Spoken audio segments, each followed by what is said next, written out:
Oke guys, jadi buat kalian yang di tahun 2023 ini ada rencana untuk membeli iPhone second, ini aku ada panduan atau beberapa pertimbangan sebelum kalian memutuskan untuk membeli iPhone second di tahun 2023 ini. Seperti yang kita tahu semua bahwa banyak peraturan-peraturan atau regulasi-regulasi dari pemerintah yang sudah diterapkan. Contohnya salah satunya adalah tentang IMEI, dan ini berdampak banget buat kalian yang mau beli iPhone second. Ini kudu diperhatikan banget. Contohnya, kalian ini pengen membeli iPhone second harus memiliki beberapa kriteria. Nah, di video kali ini aku bakal ngasih tahu beberapa poin-poin penting sebelum kalian memutuskan, atau ini adalah catatan buat kalian sebelum mempertimbangkan untuk membeli iPhone second di tahun ini. Dan sebelum masuk ke pembahasan, aku mohon buat teman-teman untuk pencet like di video ini agar video ini bisa membantu teman-teman kalian semua. Dan buat kalian yang belum subscribe, jangan lupa buat subscribe di channel Gadget Box. Kita langsung mulai aja videonya, tapi setelah yang satu ini. Oke, jadi untuk poin pertama sebelum kalian membeli iPhone second di tahun ini adalah pertimbangan pertama kalian, yaitu belilah yang XI Box atau Digimap ya, jangan yang X Inter. Nah, kenapa aku menyarankan untuk membeli yang XI Box atau X Indo lah katakanlah, yang resmi datang dari Indonesia, karena sudah bisa dipastikan itu untuk IMEI-nya bisa digunakan. Atau kalau misalnya kalian ingin memasang SIM card di smartphone iPhone X Digimap atau XI Box, itu kalian nggak perlu khawatir karena bakalan dapat sinyal. Sedangkan untuk yang X internasional atau yang teman-teman biasanya kalian ditawarkan untuk iPhone X Jepang, iPhone X Amerika lah, dan lain sebagainya dengan berbagai macam spesifikasi, katakanlah dia IMEI-nya bisa digunakan, ada garansi kalau misalnya IMEI-nya nggak bisa, itu mungkin perlu dibuktikan dulu. Karena begini guys, ada beberapa seller ya yang memberikan garansi, dia menawarkan iPhone X Inter tapi dijamin untuk IMEI-nya ini nggak kenapa-napa, atau katakanlah kalau misalnya kita pasangkan SIM card Indonesia itu bisa work atau dapat sinyal, tapi setelah beberapa bulan, katakanlah 2-3 bulan, itu sinyalnya hilang, dan di situ beberapa seller kadang tidak mau bertanggung jawab. Nah, hal ini tentunya akan merugikan buat teman-teman semua. Jadi kalau misalnya teman-teman ini membeli iPhone generasi X Inter, itu cek aja dulu IMEI-nya, apakah IMEI-nya itu terdaftar di Kemenperin atau tidak, dan pastikan ketika menggunakan SIM card lokal atau SIM card Indonesia itu bisa. Nah, pasti ada yang tanya, gimana nih cara membedakan iPhone X Inter dan iPhone XI Box? Nah, itu gampang banget, karena aku udah bikin juga video tentang ini, dan kalian bisa cari di internet banyak banget, itu melalui dengan kode iPhone-nya. Nah, di situ ada, kalau misalnya kodenya Jepang berapa, kemudian kodenya US berapa, kode kalau misalnya Singapura berapa, kode kalau Indonesia berapa, itu ada semua. Jadi kalian ngeceknya dari situ aja itu udah bisa. Oke, kemudian untuk yang kedua pertimbangannya, jangan beli iPhone dengan tautan generasi yang terlalu jauh. Katakanlah iPhone sekarang kan sudah sampai iPhone 14. Nah, kalau misalnya kalian ingin membeli atau berniat membeli, apalagi iPhone second, itu belilah iPhone dengan minimal range yang tidak terlalu jauh dari iPhone 14. Contohnya iPhone 11 atau paling rendah di iPhone XR lah, iPhone XR, kemudian iPhone SE generasi ketiga. Nah, gitu masih oke, karena terpaut waktu penggunaan itu kan pengguna sebelumnya pasti juga sudah mengalami beberapa hal yang kita nggak tahu.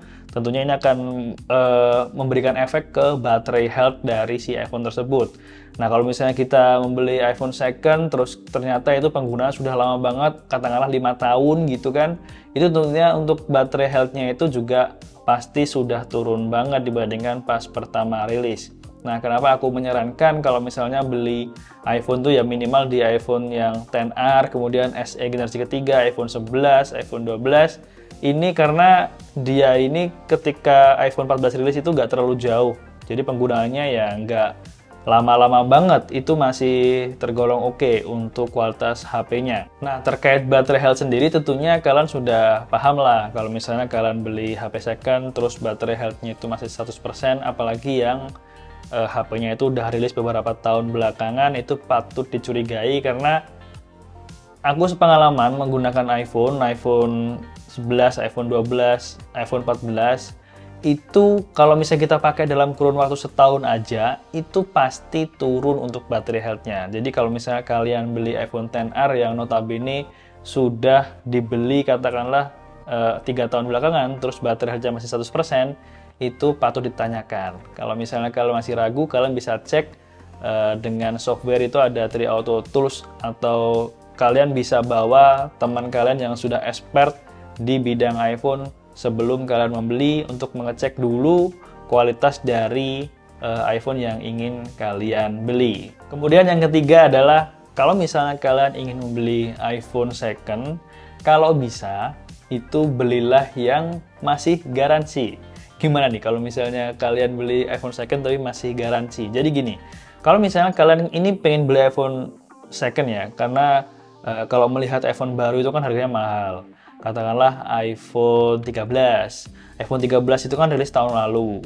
Nah, kalian cari untuk pengguna iPhone second yang beli iPhone 13 di tahun lalu, itu kan katakanlah masih dalam kurun waktu 1 tahunan, itu biasanya masih ada garansi.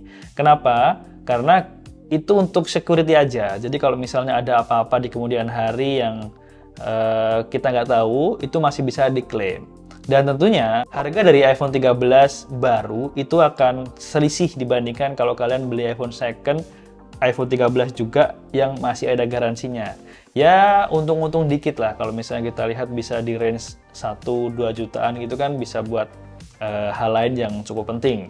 Dan selanjutnya untuk tips beli iPhone second di tahun 2023 itu pastikan kalian membeli pilihannya seperti ini. Jadi yang pertama, kalian beli dari teman dekat yang kalian sudah tahu reputasinya penggunaan smartphone-nya seperti apa, jadi kalian tahu track record-nya seperti apa.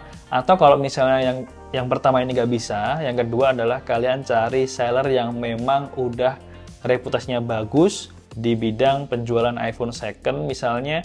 Nah, kemudian kalau misalnya yang kedua ini nggak dapet, kalian cek toko offline. Jadi kalau misalnya tadi kan yang pertama dari teman dekat, kalau misalnya nggak ada ya beli di online shop yang sudah reputasinya bagus.